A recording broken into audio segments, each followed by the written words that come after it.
सिद्धेश्वरवाडीचा सदस्य या नात्याने आज तुम्हाला सिद्धेश्वर वाडी आणि सिद्धेश्वर मंदिर देवस्थानाबद्दल आजपर्यंत जी काही गुप्त ठेवलेली माहिती आहे ती आज मी सादर करू इच्छितो. सिद्धेश्वर देवस्थान हे खूप पुरातन देवस्थान आहे आणि सिद्धेश्वर वाडीला जे नाव दिलेले ते सिद्धेश्वर वाडी हे सिद्धेश्वर देवस्थानामुळं नाव आहे. पूर्वी 1953 साली ट्रस्ट झाली होती. एकाहत्तर या नावाने सिद्धेश्वर देवस्थानाची ट्रस्ट ही रजिस्टर्ड आहे. पण गावाच्या परिस्थितीनुसार आजपर्यंत ते कुणालाही माहीत नव्हते. याला साधारणतः 70 ते 72 वर्ष झालेले आहेत आणि त्यावेळेस ग्रामपंचायत ही पारनेरला होती. तर लोकसंख्या जशी वाढली ग्रामपंचायत सिद्धेश्वरवाडीमध्ये आली. पण सिद्धेश्वरवाडीची जी हद्द आहे मंदिराची हद्द सिद्धेश्वरवाडीची ही बदललेली नाही आहे. ग्रामपंचायतीचा अधिकार बदलला आहे आणि घटनेनुसार ग्रामसभा आणि विश्वस्त मंडळ त्यालाच भेटतं की ज्याच्या हद्दीमध्ये ते क्षेत्र येतं. आणि हे जे आत्तापर्यंत वैयक्तिकरित्या जे जमीन हस्तांतर करतो जो कायदा आहे त्याचप्रमाणे आहे. आजही तुम्ही सातबारे उतारे जर पाहिले सिद्धेश्वराचे आणि ग्रामपंचायतीमध्ये नोंद जर पाहिली तर सिद्धेश्वर मंदिराची नोंद ही सिद्धेश्वरवाडीच्या ग्रामपंचायतीमध्येच तुम्हाला दाखवली जाईल. हा सबळ एक पुरावा आहे ज्याच्या हद्दीमध्ये तो त्याचा अधिकारी आहे.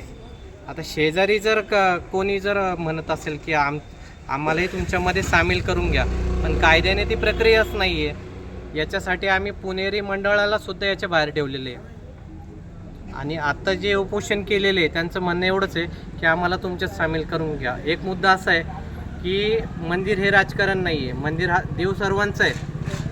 म्हणजे क्षेत्र ज्याच्या हद्दीमध्ये आपल्या कुटुंबाची जबाबदारी आपलीच आहे. गाव तुम्हाला सुखदुःखाला सामील होऊ शकतं. तसं मंदिरावर उत्सवामध्ये तुम्ही सर्वजण सहभागी होऊ शकता.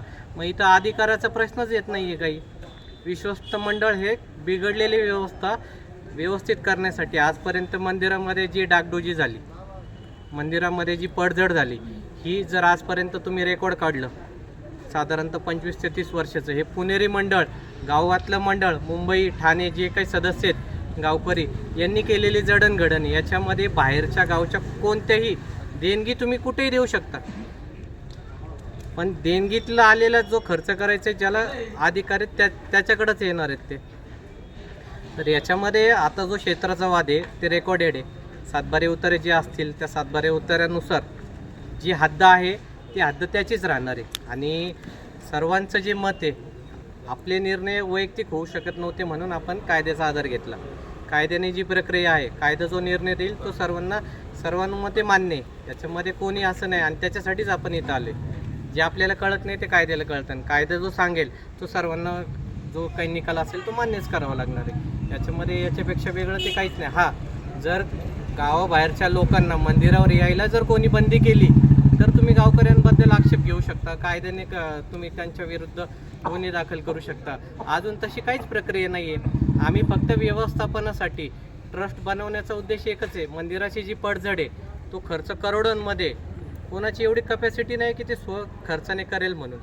आणि म्हणून ह्या प्रक्रियेसाठी कायद्याचा किंवा शासनाचा जो सहयोग होईल त्याच्यातनं मंदिर व्यवस्थापनासाठी ही प्रक्रिया विश्वस्त मंडळाची प्रक्रिया चालू आहे. आणि त्याच्यासाठी जी नियमावली होती ग्रामसभा भरवणे ही पण आम्ही ग्रामसभा चौकटीत जे आहे कायद्याच्या त्या चौकटीनेच केलेली.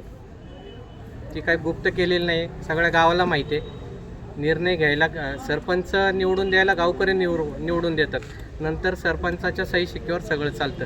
तसंच ही प्रक्रिया आम्ही केलेली. याचे सगळे रेकॉर्ड तुम्हाला ग्रामपंचायतीत आढळतील. त्याच्या व्यतिरिक्त कुठं दोषी असं आढळलं तर आम्ही त्याला दोषी आहेत. ही सगळ्यात महत्त्वाची प्रक्रिया. याच्यामध्ये वादविवाद हा कुणाचा काही नाही. पण मनमानी कोणी येईल आणि म्हणाल हे आमचं आहे तर होऊ शकत नाही ना. तुमच्या घराला जर कोणी कलर दिला तर याचा अर्थ ते घर त्यांचं झालं असं नाही आहे. देणगी दिली म्हणून आज साई देवस्थान आहे आपलं शिर्डीचं करोडो रुपयाच्या देणग्या येतात. याचा अर्थ देणगी देणार मालक नाही होऊ शकत ना. ते म्हणू शकत नाही आम्हाला विश्वस्त बॉडीत घ्या. विश्वस्त बॉडीचा अधिकार काय? तुम्हाला अधिकार कशाला पाहिजे? व्यवस्थापनाचे अधिकार. मंदिरात सेवा करायला देवस्थान आहे. सेवा करण्यासाठी पदाची गरज नसते, तिथं भावनेची गरज असते. आणि देवस्थानात जर हद्दीसाठी वाद आहे तर आपण भक्त नाही आहेत. आपला उद्देश वेगळा आहे. मग ते एवढंच या याच्यामध्ये सांगायचं आहे. याच्यापेक्षा वेगळं ते काही नाही. आणि आमची एकच आहे, देवस्थानामध्ये प्रत्येकजण भक्त म्हणून या, आपल्या कल्याणासाठी तिथं या.